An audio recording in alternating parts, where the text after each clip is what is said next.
Voilà, nous sommes heureux maintenant de retrouver les principaux invités parce que c'est le principal thème du jour. C'est ce bilan des 5 ans depuis le début de la crise sanitaire. Traverser la peur, l'Odyssée du réel du docteur Louis Fouché. Voilà quelque chose voilà un livre qui est inspirant sur la peur qui gouverne notre époque et que je ne saurais trop conseiller. Les livres de Vincent Pavant aussi. Le totalitarisme en marche, le débat interdit et cette envie, cette furieuse envie parfois de tout foutre en l'air. Évidemment, mon cher Vincent, on peut vous comprendre. Vous êtes des gens courageux, c'est ce que j'ai dit au tout début de cette matinale. L'un médecin, sait de quoi il parle, que ce soit par rapport au Conseil de l'ordre, que ce soit par rapport, je dirais, à l'ensemble de sa situation dans la société. Quand on se dresse pour dire la vérité, évidemment, eh bien, il faut accepter d'en subir les conséquences. Et le scientifique, eh bien, en tout cas, il a fait partie, le docteur Louis Fouché, de ces personnes qui ont sauvé l'honneur de la profession, comme l'honneur des scientifiques, qui a été aussi sauvé en partie aussi, bien sûr, par Vincent Pavant. Vincent Pavant, déjà, et Louis Fouché, bonjour et bienvenue dans cette matinale. Bonjour Nicolas, et on pourrait dire l'honneur du journalisme sauvé également par Nicolas Stocker, bien sûr, par Radio Courtoisie, GPTV, et tous les journalistes qu'on ne citera pas, ils sont effectivement à la fois peu nombreux et à la fois importants, mais c'est cette rencontre, je crois, entre d'un côté des médecins intègres, des scientifiques intègres, des journalistes intègres, qui ont tous en commun quelque part la recherche de la vérité. Et effectivement, vérité qui était moins pire que ce qu'on nous annonçait. Et je crois que ça a été un des premiers thèmes voulus par Louis. C'était qu'on avait signé d'ailleurs. Notre rencontre s'est faite sur cette tribune qu'avait initiée Laurent Mukeli. C'était arrêtons d'être gouvernés par la peur. Et effectivement, 5 ans après, hélas, le narratif semble être toujours le même. On n'a pas changé. Vincent Pavant, président de Réinfo Liberté. Docteur Louis Fouché, bien aussi. Bonjour et bienvenue dans cette matinale.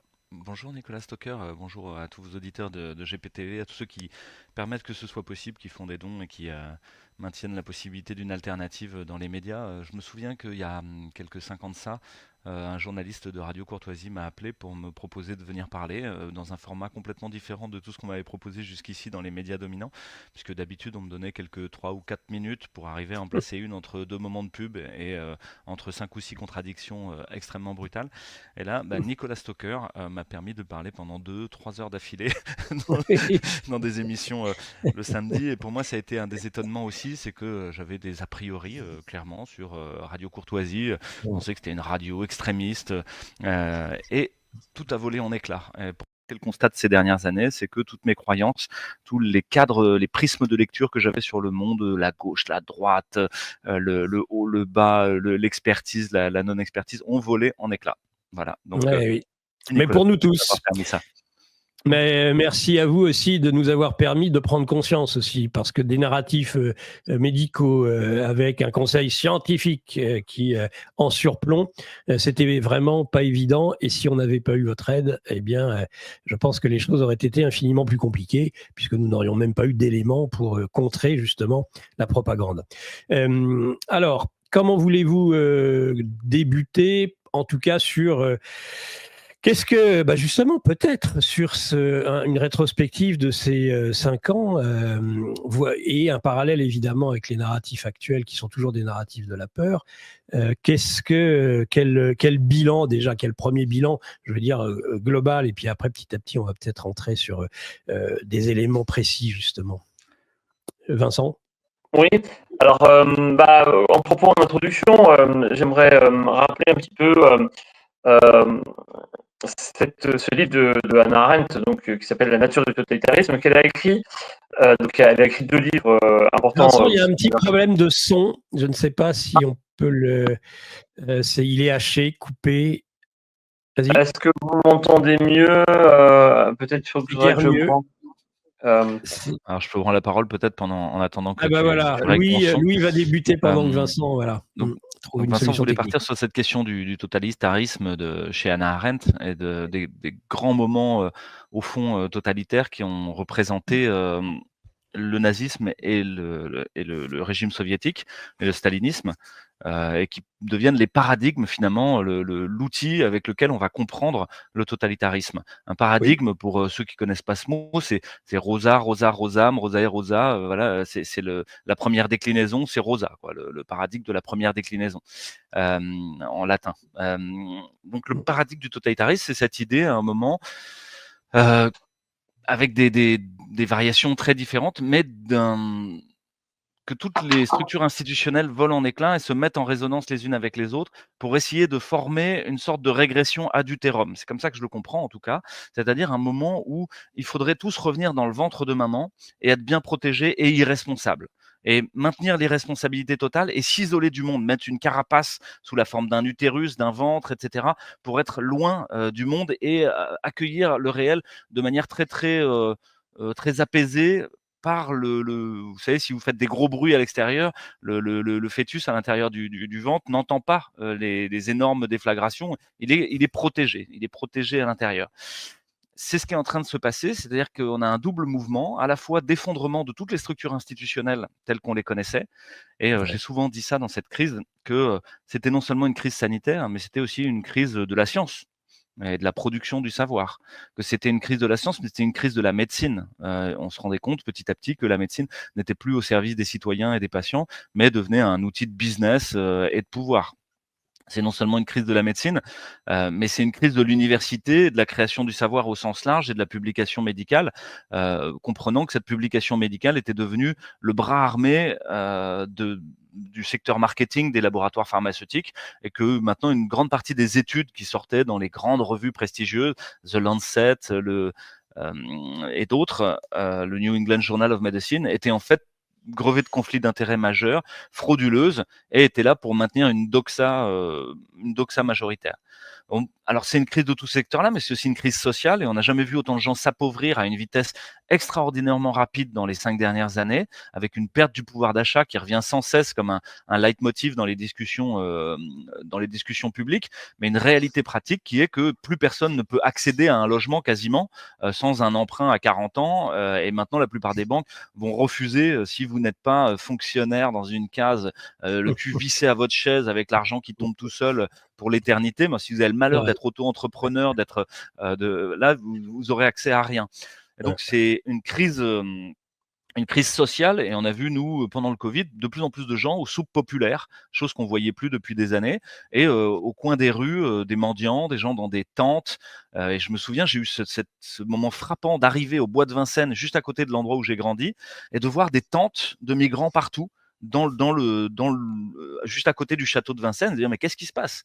Et pareil, le long du périph' nord, à la frontière de Paris, voir finalement des camps entiers de gens sans abri. Et dans le même temps, on nous expliquait qu'il fallait faire des efforts pour sauver des personnes de 95 ans et qu'il fallait se confiner, etc. Dans le même temps qu'on laissait à l'abandon tous ces pauvres gens.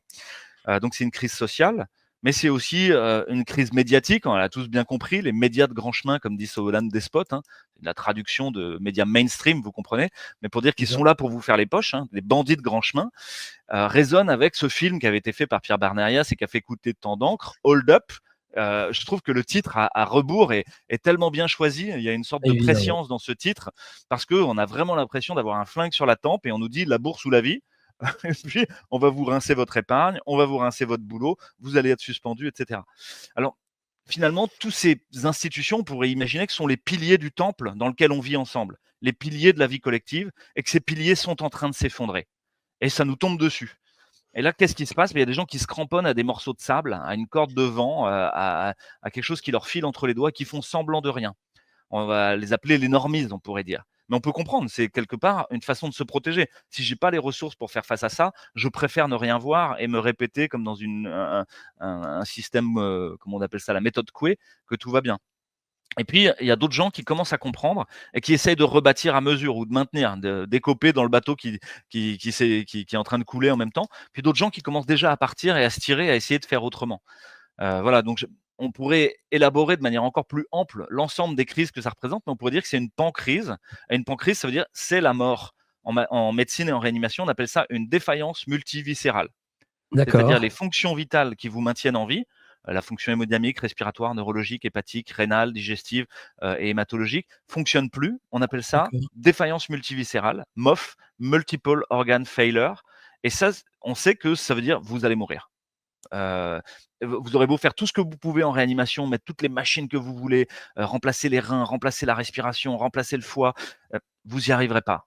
Et dans ce cas-là, la seule solution, c'est d'accepter que ça doit mourir et commencer à construire autre chose avec ceux qui vivent. C'est une image saisissante, Louis Fouché. Merci. Vincent, je pense peut-être que le son est meilleur. Vous m'entendez ? Le son est meilleur. Et oui, c'est parfait, impeccable. Donc, tu peux revenir sur le sujet du totalitarisme. Oui, de la peur, notamment, puisque c'est le thème, le narratif de la peur, effectivement, pour soumettre, comme tu l'as dit, Nicolas. Donc, je disais effectivement, bon, Hannah Arendt a écrit 2 grands livres sur le totalitarisme, un qui s'appelle Les origines du totalitarisme en 3 parties, et l'autre qui s'appelle La nature du totalitarisme. Et en fait, elle a écrit La nature du totalitarisme en ayant relu Montesquieu. Et Montesquieu, en réalité, associait à chaque type de régime politique, en fait, un sentiment. Alors, typiquement, par exemple, pour la démocratie, c'est le sentiment de vertu qui doit guider la démocratie. Pour l'aristocratie, c'est l'honneur. Pour la monarchie, c'est la peur. Et pour tout simplement le totalitarisme et les régimes totalitaires, c'est la terreur. Et en réalité, voilà, c'est vraiment un régime de terreur dans lequel on a essayé de nous mettre depuis le début. On se souvient aujourd'hui, ça paraît tellement irréel et tellement loin, mais les décomptes, par exemple, de Jérôme Salomon, hein, tous les soirs, qui nous égrenait le nombre de morts. En réalité, quand bien même ce nombre de morts n'avait rien de très inquiétant, si ce n'est que il y a effectivement une surmortalité typiquement en 2020, mais que le statisticien Pierre Chaillot a très bien démontré comme étant due cette surmortalité significative en fait à l'absence de soins. Donc en fait c'est tout simplement parce qu'on soignait pas les gens, qu'on les empêchait d'aller notamment soigner leur Covid. Hein. On se souvient très bien des messages de santé publique en 2020, en mars 2020, qui disaient restez chez vous. Et on sait que rester chez vous, ça a fait en sorte que les gens eh bien attendaient que les symptômes s'aggravent. Et pour le Covid, c'était particulièrement délétère puisque la chute en fait des taux d'oxygène était asymptomatique et quand les gens n'avaient plus assez d'oxygène, eh bien il était en général trop tard, ils arrivaient trop tard à l'hôpital, ils y mouraient dès qu'ils arrivaient. Il y a eu l'épisode Rivotril et il y a eu effectivement tous les gens qui n'ont pas pu soigner leur AVC, etc., etc. Et donc en réalité, on nous a placés dans une angoisse de mort en fait très rapide. Qui était celle du on va tous mourir. Et on sait très bien qu'à partir du moment où on place les gens dans des angoisses vitales qui sont celles de leur vie, même si c'est irrationnel, eh bien, ça fait qu'on peut disposer de ces personnes exactement comme l'on veut. Et la peur, c'est ce qui vous empêche de réfléchir, c'est ce qui vous empêche effectivement de poser des choses. Et c'est une des raisons, je pense, pour lesquelles le docteur Raoult a été très vite vilipendé. En fait, il était dangereux, bien sûr, parce que il permettait de faire en sorte que on ait finalement un protocole de soins précoces contre ce Covid, qui était donc le combo ivermectine plus hydroxychloroquine plus, je crois, il y avait du zinc, me semble-t-il, et puis on donnait aussi de la vitamine C. Et ce que disait très bien le docteur Raoult, c'est quand quelqu'un vient vous voir, quand un malade vient vous voir, il faut toujours quelque part essayer de le rassurer, dire non mais ça va aller, c'est pas voilà, vous allez, et puis on lui donne du coup quelque chose parce qu'on ne donne jamais rien ou ne serait-ce même que des paroles pour rassurer quelqu'un. Et tout ça en fait a volé en éclats parce que c'est ce que je défends comme idée d'ailleurs dans le livre sur le totalitarisme en marche, donc d'abord un débat interdit qui disait que justement, on ne pouvait pas parler des chiffres, on ne pouvait pas parler du réel, on ne pouvait pas parler de ce qui se passait vraiment. À la place de ça, on avait un discours de la paix, le fameux « nous sommes en guerre », mais qui en fait, on a cru que « nous sommes en guerre » était métaphorique chez Emmanuel Macron. En fait, non, il y avait un vrai désir de guerre. Et ce qui m'a effectivement fait prendre conscience qu'il y avait un vrai désir de guerre chez Emmanuel Macron, et donc derrière de vouloir sacrifier des gens, c'était précisément le décret Rivotril qui a été signé par Emmanuel Macron, hélas, vous le savez, donc le 31 mars, je crois, 2020. Et comme vous le savez, hélas, il y a un précédent, hein, donc je suis désolé de le rappeler, mais c'est la thèse de mon livre, donc je vais la défendre, qui est chez les nazis, le programme T4, où on avait effectivement décidé que les personnes les plus lourdement malades, disons, ou celles qui étaient handicapés, qui consommaient des ressources justement de soins. Eh bien, celles-là, on devait effectivement les euthanasier. À l'époque, c'était pas du Rivotril, c'était hélas déjà des chambres à gaz pour certains d'entre eux. Et le but du jeu, il y a eu deux choses très très importantes. C'est que ça a été un décret signé par Hitler qui datait du 1er septembre 1939, date effectivement d'entrée en guerre. Et donc Hitler voulait lier effectivement la suppression de ces personnes qui coûtaient des ressources en soins à l'entrée en guerre. Ça, c'est la première chose. La deuxième chose, c'était effectivement qu'on supprimait ces personnes pour libérer des lits. Libérer des lits pour effectivement les soldats, pour la population active qui était malade. Et c'est exactement le narratif qu'on a eu quelque part sur le train, en disant mais il n'y aura pas de place dans les hôpitaux pour ces personnes âgées déjà grabataires, en réalité qui coûtent beaucoup plus que toute autre chose. Et la troisième chose, c'est que pendant effectivement ce fameux programme T4, donc on mentait bien sûr aux familles, on faisait ça dans le secret, hélas, pour ne pas éveiller les soupçons. Et lorsque ces personnes mouraient, on leur envoyait souvent des fausses explications. Et parmi ces fausses explications qu'on envoyait aux familles des personnes, hélas, qu'on avait supprimées, eh bien, on leur disait que ces personnes étaient mortes d'une pneumonie très dangereuse, d'un virus respiratoire très dangereux, et que c'est la raison pour laquelle, hélas, on n'avait pas pu les sauver. Et donc, vous voyez, on a réactivé par cette guerre, par effectivement ce décret Rivotril qui a plongé. Je me souviens très bien une interview du docteur Hardy sur Radio Shalom, c'est pas rien, qui était terrorisé, qui était vraiment apeuré, parce que pour lui c'était un retour à des choses absolument innommables, et hélas il avait raison de le faire ainsi. On nous a replongé du coup avec eh bien ce nous sommes en guerre, avec cette énonciation du nombre de morts tous les soirs qu'on mettait d'ailleurs en regard de rien, avec donc ce décret Rivotril qui était quelque chose de terrifiant, en fait, de sidérant. On nous a tout de suite replongé dans des conditions où je pense que même si consciemment nous n'avons pas la mémoire tous vivante, on va dire, de ce qui s'est passé pendant cette Première Guerre mondiale, mais en gros il y avait un peu cette idée-là. Et donc il fallait absolument faire peur pour que tout le monde reste chez lui, pour que tout le monde soit sidéré, qu'on puisse gouverner effectivement, et surtout prendre des habitudes de gouvernement rapide, où il n'y a plus de discussion, où c'est un va-t-en-guérisme qu'on connaît encore aujourd'hui. Et je vais terminer là-dessus avant de redonner la parole à Louis. Il y a donc un sociologue du CNRS, donc qui s'appelle Nicolas Mario, qui est un sociologue en fait spécialiste de la Première Guerre mondiale, qui a écrit un livre, qui a écrit plusieurs articles dans un journal. Alors lui il disait que la gauche et la droite avaient explosé ces derniers temps. Moi je suis comme Louis, je me pensais, ou je pensais venir plutôt de la gauche, et tout ça a volé en éclats. Et aujourd'hui, y compris un journal comme le Monde diplomatique, qui était une référence de journalisme un peu universitaire, si vous voulez, pour moi a complètement volé en éclats. Mais en tout cas, Nicolas Mario a écrit dans ce journal de manière à la fois franche, mais à mon avis un petit peu timorée, mais quand même assez franche, pour dire que ce qu'on avait vécu pendant ce Covid en 2020, notamment les confinements, justement ceux qu'on nous vendait pour essayer d'empêcher la diffusion du virus, notamment les auto-attestations, notamment le masque, on pourra y revenir, puis ces injections. Tout ça, en fait, était la plus grande expérience d'obéissance nationale et nationaliste qu'on ait vécu depuis la Première Guerre mondiale. Voilà, c'était ça vraiment. Et quand on imagine le niveau de propagande... Depuis la Seconde Guerre mondiale. Non, depuis la première. Pour lui, c'était la première. Pour la France. D'accord. Pour la France, oui, pour la France, c'était pour lui, parce qu'on sait que la Première Guerre mondiale était un niveau de propagande extrême de la part des journaux, justement. Et je rappelle, anecdote, s'il n'en est pas une, et qui devrait nous faire réfléchir, c'est que le Canard enchaîné est né en 1917, donc parce que justement on voulait lutter contre la propagande. Canard enchaîné, hélas, qui lui-même a refait beaucoup de propagande durant eh bien la période Covid, et notamment qui a raconté beaucoup de fadaises, qui a repris toutes les fadaises sur Louis. Louis était un type horrible d'extrême droite, absolument dangereux, sectaire, etc., etc. Mais donc en fait voilà, il y avait un tel niveau de propagande que il y a eu besoin à ce moment-là de recréer une certaine presse. En tout cas, le Canard a enchaîné en fut une. En tout cas, on sait aussi qu'après la Seconde Guerre mondiale, il y a eu besoin de recréer une presse. Et aujourd'hui, on le voit très bien, il y a besoin à nouveau de recréer une presse.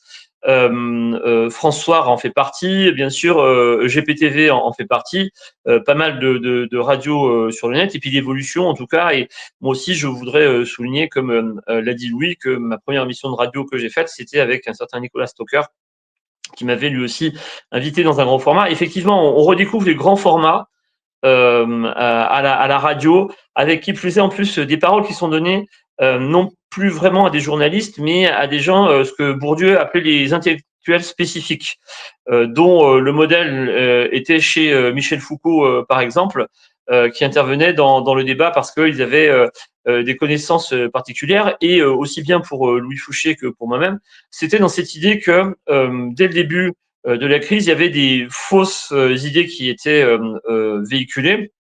La première chez Louis, c'était le protocole Andrea, en fait, qui n'était pas bon, qui était beaucoup plus iatrogène qu'autre chose. Et moi, très vite, c'était sur l'idée que les confinements n'avaient absolument rien empêché, et que toute cette propagande sur les confinements n'avait absolument aucune base scientifique, et qu'en réalité, on n'était pas obligé, sauf justement à être drivé par la peur, et bien de se comporter comme le gouvernement nous le demandait. Donc en fait, ça a été une immense, et il nous fallait en fait des relais pour pouvoir en parler. Il nous fallait des relais pour pouvoir le dire. Et ça a été effectivement toute la parole qui nous a été donnée et dont on s'est saisi par effectivement eh bien les compétences que nous avons, et le fait qu'il fallait absolument éclairer le débat public. Je rappelle que tous les médecins, tous les chercheurs, tous les enseignants-chercheurs ont dans les textes du Code de santé publique, du Code de l'éducation, du Code de la recherche, eh bien, des alinéas qui expliquent que très explicitement, il faut qu'ils prennent la parole lorsque leur domaine de compétences, effectivement, les y autorise, pourrait éclairer le débat public. Et là, évidemment, il s'agissait de sortir de la peur, qui a été effectivement ce livre qu'a écrit Louis, parce que c'était quelque chose dans lequel on a essayé de nous enfermer très tôt. Alerte Info. Géopolitique profonde prend sa place dans le paysage médiatique français. Bonsoir à tous, vous êtes sur Géopolitique profonde, la chaîne qui est là pour remplacer les médias subventionnés. On investit maintenant la rue. Et on veut vous entendre. Le gouvernement de M. Macron nous a obligés et nous a enfermés chez nous. Mais on a besoin de votre soutien. Alors cliquez sur le bouton j'aime pour nous soutenir.